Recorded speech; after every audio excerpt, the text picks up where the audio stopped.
Thank you.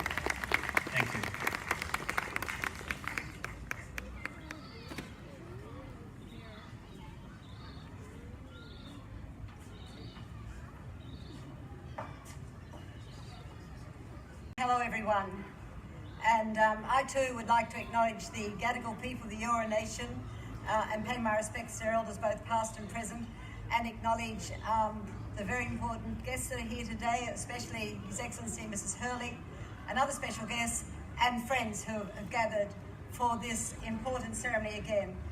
The city is proud to continue our support of this event. It's one of the many ways that we work with our Aboriginal and Torres Strait Islander community to honour their special place in the life of the country we now share.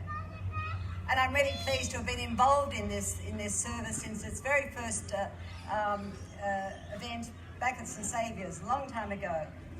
So honouring that place begins with recognition firstly of the 60,000 plus years of custodianship of land, and extends to recognition of the many ways in which you have contributed and continued to contribute to shaping the country and the people we are today. So I thank Mark and the others from Babana and elsewhere who continue to put on the annual Colour Diggers event. For far too long, the commitment and the sacrifices made by those men and women was ignored or forgotten in the telling of our military history. The truth is that despite not being citizens in their own land, many Aboriginal and Torres Strait Islander people have helped protect and defend this country from the Boer War onwards. Because Aboriginal people were specifically excluded from the obligation to enlist, precise numbers are hard to find.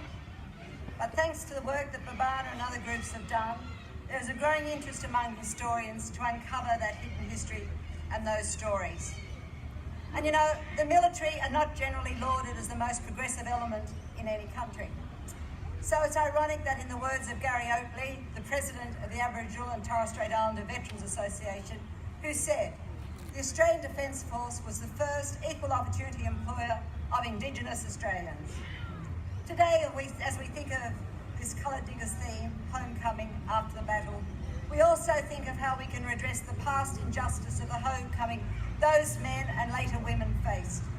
We can not only recognise all that they did, we can honour it by ensuring that today's Australia is an equal opportunity land for all its people, and most especially for its first people. So what do we do at the City of Sydney?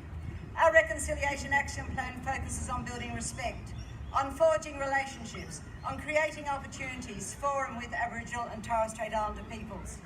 We've committed $5 million to commission works of art by Aboriginal and Torres Strait Islander artists, from Tony Albert's War Memorial in Hyde Park, that very confronting and beautiful work called Yimanagiri, Thou Didst Let Fall, to our most recent Judy Watson's Marra, which will be on the lawns just above Bennelong Park Point at the Opera House.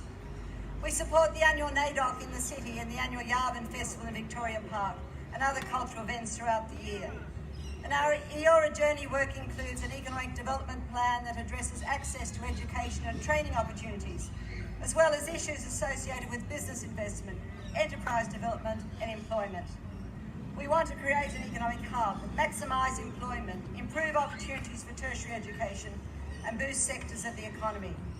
I'm proud to say that last October we fulfilled a long-held dream to create a centre for Aboriginal and Torres Strait Islander culture and knowledge. We bought the former Redfern Post Office. It's an historic building. It was designed by James Barnett's Government Architects Office. We're working with the community to develop a plan for its future management and use. Indeed, all our work is based on protocols of respect, trust and spirit of openness. Our Aboriginal and Torres Strait Islander Advisory Panel provides invaluable input and advice, and this year will help us develop our next Reconciliation Action Plan.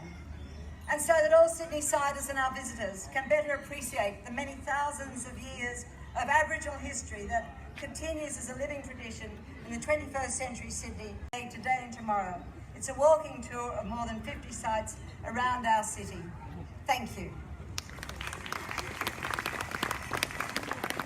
The Department of Prime Minister and Cabinet. For me, on my journey, for me personally, not so long ago, I retired. suffer in fear of losing their loved ones. Those warriors who eventually return home, they return scarred and injured because they had to endure unimaginable hardship, losing their mates. My grandfather and my great uncle, George, very the entertainment today, both here and on the block. We thank you at the bottom of our heart, being a part of our Colour Digger Community March. I'd also like to personally thank the council and the workers that were here so early this morning. I had a call from Tim and the council, Jabin, Peter, who worked here today. Thank you. Thank you for your indulgence. So can I now invite everyone to stand, those that can, and if you can't stand, please respectfully remain seated.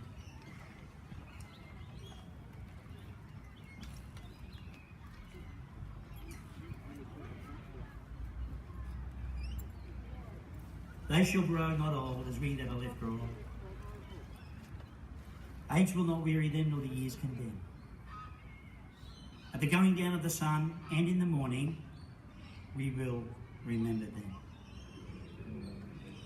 As the last post is being played, we've got a didgeridoo player who's going to accompany the...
I need to talk to you about that.